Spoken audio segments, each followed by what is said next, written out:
अस्सलाम वालेकुम नाज़रीन, आज हमारी वीडियो का मौजू है अच्छी टीचिंग के गुर कौन से। How to be a good teacher, classroom में मुअस्सर तदरीस कैसे हो सकती है। अगर आप इस चैनल पर नए हैं तो चैनल को सब्सक्राइब और वीडियो को लाइक जरूर कीजिएगा। अच्छी तदरीस के हवाले से, मुअस्सर तदरीस के हवाले से क्लासरूम में किस तरह आप एक बेहतर तौर पर पढ़ा सकते हैं, इस हवाले से हमारी चंद गुजारिशात हैं, आप गौर से सुनेंगे। मैं आपके सामने पेश करना चाहूँगा। नंबर 1, सबसे पहले इस मौजू को जो आप पढ़ाना चाहते हैं, जो टॉपिक आप पढ़ाना चाहते हैं, उस टॉपिक को पहले खुद अच्छी तरह पढ़ें। इसलिए नहीं कि आपको वो टॉपिक आता नहीं है, बल्कि इसलिए ताकि उस टॉपिक की मुअस्सर तदरीस की वजह से आप पहले से भी ज़्यादा बेहतर नताइज ले सकें। नंबर 2, मौजू या टॉपिक ज़्यादा तवील मुंतखब न करें।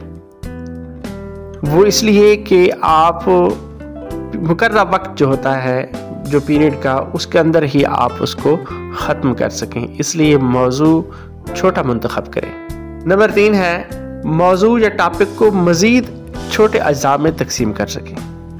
क्यों तकसीम किया जाए? आसानी के लिए। और हर जुज़ की तदरीस आप 5 से 7 मिनट रखें, ताकि आसानी के साथ बच्चों में आप वो टॉपिक जो है डिलीवर कर सकें और बच्चे उसको आसानी से समझ सकें।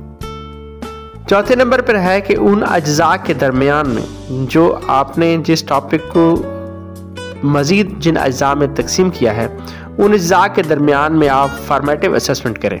फॉर्मेटिव असेसमेंट से मुराद क्या है कि दौरान तदरीस जायज़ा लें। मतलब आपने जो कुछ पढ़ाया है, टॉपिक का एक हिस्सा आपने पढ़ा लिया है, फिर आप उसी हिस्से के बारे में 2-3 सवालात कर लें, जो कुछ पढ़ाया है उसके बारे में पूछ लें, तो आपको अंदाज़ा हो जाएगा कि आपकी तदरीस कितनी मुअस्सर है। फिर आप उसका जायज़ा लेकर फिर आगे चलें। हर जुज़ को मज़ीद छोटे छोटे अज्जा में तकसीम करने और 5 से 7 मिनट की तदरीस के बाद फॉर्मेटिव असेसमेंट करने से आपकी तदरीस पहले से बहुत ज़्यादा मुअस्सर हो सकती है। स्टूडेंट के ज़हन में होगा कि हर 5-7 मिनट के बाद सर ने सवाल पूछना है, तो वो बड़ी तवज्जो के साथ आपकी बात को सुनेगा और उसे ज़हन नशीन करेगा। दौरान तदरीस टीचर के अल्फाज जो हों, जो टॉपिक पढ़ाया जा रहा है, उनमें अल्फाज का इस्तेमाल बच्चों के ज़हनी लेवल और मेयार के मुताबिक हो। मकसद क्या है कि आसान से आसान अल्फाज इस्तेमाल किए जाएँ, आम फहम अल्फाज इस्तेमाल किए जाएँ, ताकि हर लेवल के बच्चे, हर क्लास में जो है मुख्तलिफ लेवल्स के बच्चे होते हैं, मुख्तलिफ ज़हनी सलाहियतों के बच्चे होते हैं, तमाम बच्चे उसको आसानी के साथ समझ सकें। इसलिए जो टीचिंग का मेयार है वो बच्चों के लेवल के मुताबिक होना चाहिए। इसके बाद हमारा अगला नुक्ता ये है कि तदरीस के दौरान में कोई ना कोई एक्टिविटी ज़रूर शामिल करें। एक्टिविटी आप शामिल करेंगे तो उससे बच्चों की दिलचस्पी बरकरार रहेगी। चाहे एक छोटे मोटे आप क्या है कार्ड्स ही क्यों न बना लें, यानी एक्टिविटी बेस्ड लर्निंग होगी तो ज़्यादा बेहतर होगी। छोटे कार्ड्स के ज़रिए भी काम लिया जा सकता है। इसके बाद है अगला नुक्ता कि दौरान तदरीस आप वाइट बोर्ड का इस्तेमाल ज़रूर करें।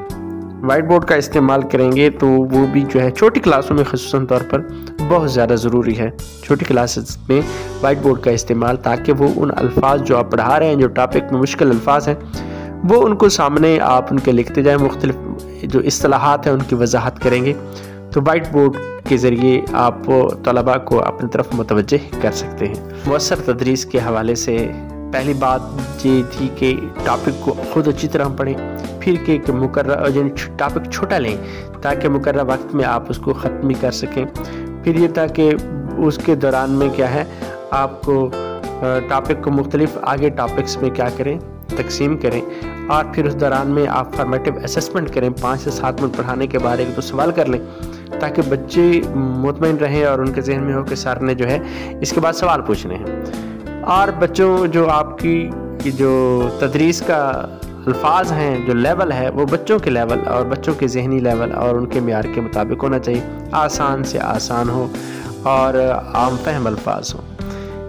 और कोई ना कोई एक्टिविटी आप उसमें शामिल करें, कोई ना कोई ऐसी सरगर्मी शामिल करें ताकि बच्चों की दिलचस्पी उसमें बरकरार रहे।